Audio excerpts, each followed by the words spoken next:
In today's video, I am going to be showing you some rare defenses and some of which that I actually use myself so that, of course, I can stagnate offenses. In fact, this first play stagnated an offense so bad, and the plays that we ran on the offensive side were so good that, of course, we came back from being down 20 to only being down 7 within a 3-minute time period. So let's get down, let's check this out. But really quickly, if you want to have the rarest basketball zone defense, make sure to go check out my Unbeatable basketball zone defense book down in the description below. So throughout the entire part of the beginning of this game, we were going between a 2-3 zone and a man, depending on the situation that we were facing. We got down 20 points quick, and this is the zone that I pulled out of my hat, and then we went to my unbeatable defense after this. So what we did was I went to a triangle and 2, where you're basically having a triangle zone. And really, these three guys are not necessarily leaving the three-point line. You don't want them to stretch too far out. They're not going to be guarding anybody special. Player 5, in this case, would be down here. Player 3 is going to be guarding the high post, and of course, up until the perimeter, that's kind of his zone. Player 4, if the ball is out on this corner, he's going to be out, obviously shadowing, at least contesting some kind of a shot, what's going to be happening out there. Player 3 would move over, and player 5 in this case would be guarding that low post. If the ball was on the other side, it would be the opposite. Player 5 would be shadowing that shot. Player 4 would be watching that low post, and player 3 would be watching that high post. If the ball was up here, then of course player 5 is going to be watching kind of the mid area. Player 3 is going to be kind of shadowing that ball a little bit, and player 4 is going to be watching the paint, low post, paint, any guys cutting down, things like that. He's going to be there to try to intercept that pass and make it difficult. And if the ball is up top, we're going to have players 3, 4, and 5 generally in this location. Now, for example, these two guys, you're probably wondering, why are they there? Well, there's a few different ways that you can actually play this. So let's just go really quickly to a 5-out offense just to make this really easy to understand. Let's say, for example, we have player 1 chasing the ball. And this is how I like to run the triangle in 2. It's a little bit different than everybody else. And that's what makes it rare. Player 1 is going to guard the actual ball. Player 2 is going to be the fastest player, not necessarily the tallest or the shortest. In my case, he's one of the shorter players on the team, but he's going to guard the other team's best player. And in this case, it was their center, and this guy was playing man-to-man defense on their center.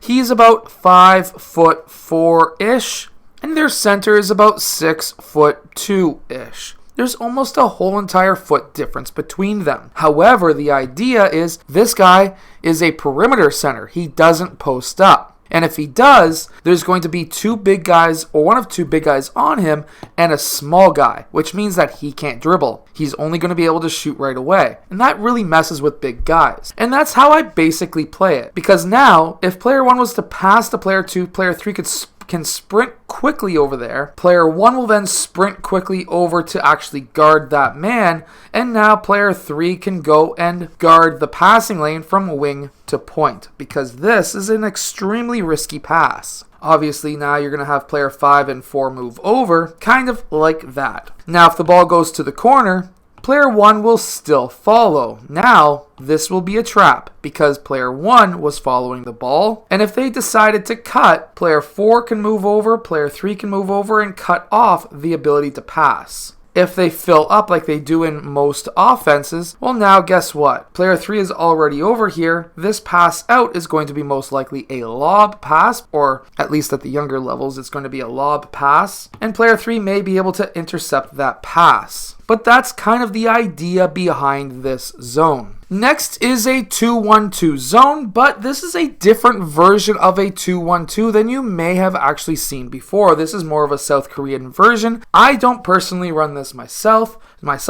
but my coach, my rep coach, my AAU coach in high school, he ran this and it ran perfectly. Basically, it's a 2-1-2, but we have player 5. He guards the point. He's going to be your most likely if you've got, let's say, a very athletic center, this would be an ideal zone for you because now he's going to be fast enough to guard the point. But also, let's say, for example, they try to post up. Let's say they try to overload that side. Well, now, if they try to overload that side, we're going to have player 1 move out. Player 5 is going to go and guard that low post. Player 2 moves over, player 4 moves over, and now it looks like a 2-3 zone. So it went from a 3-2 zone to now a 2-3 zone. This is kind of like how the South Korean team, FIBA team, tends to run their zone. Ball goes back up top, player 5 sprints up, player 2 moves over, and they're back in that 1-2-2 style zone, or 3-2, or whatever you really want to call it. Depends on the coach. Personally, I would call this a 1-2-2 because players 1 and 2 are guarding the high post and not necessarily out here like a 3-2 zone. And that makes it kind of rare. There's not too many coaches at the youth level who will actually have their center